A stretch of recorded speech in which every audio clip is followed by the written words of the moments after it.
Hello everyone, स्वागत है आपका पॉलिटी के एक न्यू वीडियो में। और आज के इस वीडियो में पॉइंट टू पॉइंट कवर करेंगे वित्त आयोग को, और जिसे आप फाइनेंस कमीशन के रूप में जानते हैं।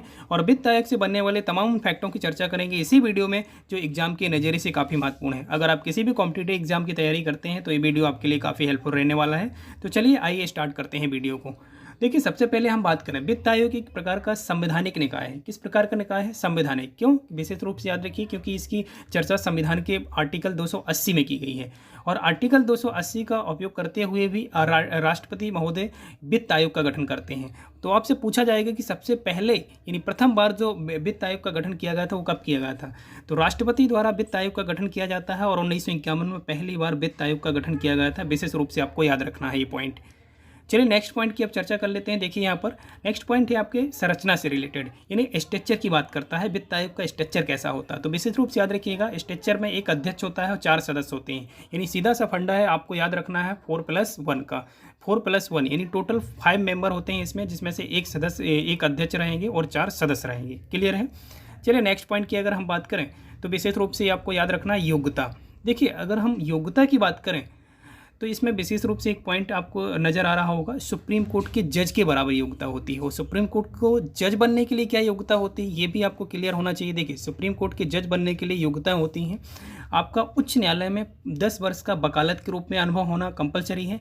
अगर वकालत का अनुभव नहीं है तो 5 वर्ष का न्यायाधीश के रूप में अनुभव कंपलसरी होता है। और इसके अलावा जो तीसरा पॉइंट होता है वो कानून का अच्छा जानकार होना कंपलसरी है। तो विशेष रूप से ये 3 पॉइंट काफ़ी महत्वपूर्ण है सुप्रीम कोर्ट के जज बनने के लिए। तो यही योग्यता होनी चाहिए क्या आपके वित्त आयोग के सदस्य बनने के लिए। क्लियर है?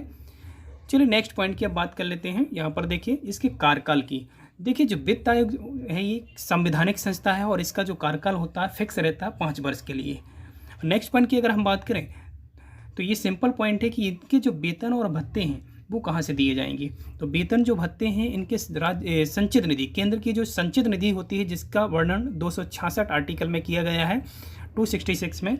और इसके तहत इसके सदस्य जो होते हैं या जो अध्यक्ष होते हैं, इनके वेतन भारत की संचित निधि से दिए जाते हैं, वेतन या भत्ते जो भी हैं। क्लियर है? चलिए नेक्स्ट पॉइंट की बात कर लेते हैं जो काफ़ी महत्वपूर्ण है। देखिए, यहाँ पर बात करते हैं प्रथम अध्यक्ष।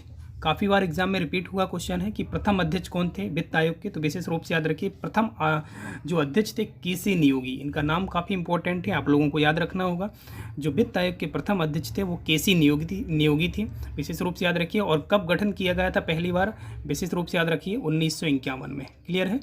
और नेक्स्ट पॉइंट की अगर हम बात करें तो वर्तमान अध्यक्ष की अगर बात करें तो NK सिंह है वर्तमान अध्यक्ष हैं। तो 2021 से 2026 तक ये कंटिन्यू रहेंगे, और ये 15वें वित्त आयोग के अध्यक्ष है। विशेष रूप से याद रखिएगा। क्लियर है? तो गाइज, आपको वर्तमान अध्यक्ष याद रखना है NK सिंह। इनका कार्यकाल 2026 में समाप्त हो जाएगा, और ये 15वें वित्त आयोग के अध्यक्ष हैं, लास्ट याद रखिएगा। अब नेक्स्ट पॉइंट की चर्चा करते हैं। देखिए, यहाँ पर वर्तमान सदस्यों की अगर हम बात करें तो वित्त आयोग के जो सदस्य विशेष रूप से आपको याद रखना होगा, अशोक लाहिड़ी और रमेश चंद्र और अनूप सिंह और अजय नारायण। क्योंकि हमने बात की है जो इसमें से आपका जो सदस्य वगैरह होते हैं, इसमें 4 सदस्य होते हैं। तो ये 4 सदस्यों के नाम हैं, और एक अध्यक्ष हमने क्लियर किया है NK सिंह। क्लियर है?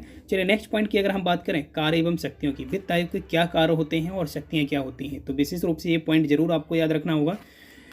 भारत की संचित निधि से राज्यों को दिया जाने वाला जो अनुदान होता है ये कौन करता है? ये विशेष रूप से जो अनुदान वगैरह देने का काम होता है भारत की संचित निधि से, ये वित्त आयोग के ऊपर भारत होता है। विशेष रूप से वित्त आयोग डिसीजन लेता है इस पर। क्लियर है? नेक्स्ट पॉइंट की अगर हम चर्चा करें तो केंद्र और राज्यों के बीच समझौता और सलाह देने का भी काम करता है वित्तीय संबंधी। विशेष रूप से आपको याद रखना है। नेक्स्ट पॉइंट की अगर हम बात करें तो नेक्स्ट पॉइंट और भी इंपॉर्टेंट है, केंद्र और राज्यों के बीच वित्तीय स्थितियों की जाँच करने का भी काम करता है वित्त आयोग। विशेष रूप से आपको याद रखना है। नेक्स्ट पॉइंट की अगर हम बात करें तो यहाँ पर विशेष रूप से आपको याद रखना होगा नोट के रूप में कुछ पॉइंट है जो कि एग्जाम के नज़रिए से काफ़ी इंपॉर्टेंट है। देखिए, भारत का वित्त आयोग जो है एक सलाहकारी संस्था है, क्योंकि ये सलाह मुहैया करवाता है और सलाह बाध्य नहीं है। विशेष रूप से याद रखिएगा। तो भारत का जो वित्त आयोग है वो क्या है? एक सलाहकारी संस्था है। और सेकंड जो पॉइंट है, ये वित्त आयोग अपनी वार्षिक रिपोर्ट किसे देता है? राष्ट्रपति महोदय को देता है। विशेष रूप से आपको ये पॉइंट इंपॉर्टेंट है, याद रखना होगा, जो कि आपकी वित्त आयोग जो वार्षिक जो रिपोर्ट होता है वो राष्ट्रपति को देता है, और राष्ट्रपति संसद में रखते हैं। विशेष रूप से याद रखिए। और ये तो हमने ऑलरेडी क्लियर कर लिया है कि वित्त आयोग क्या है? एक संवैधानिक आयोग है, क्योंकि इसका वर्णन संविधान के आर्टिकल 280 में किया गया है। क्लियर है? सो आई होप ये वीडियो आपको पसंद आया होगा, और जो लोग भी अभी चैनल में नए हैं तो चैनल को सब्सक्राइब एंड वीडियो को लाइक करना बिल्कुल ना भूलें। चलिए मिलते हैं किसी नए वीडियो में, तब तक के लिए जय हिंद, जय।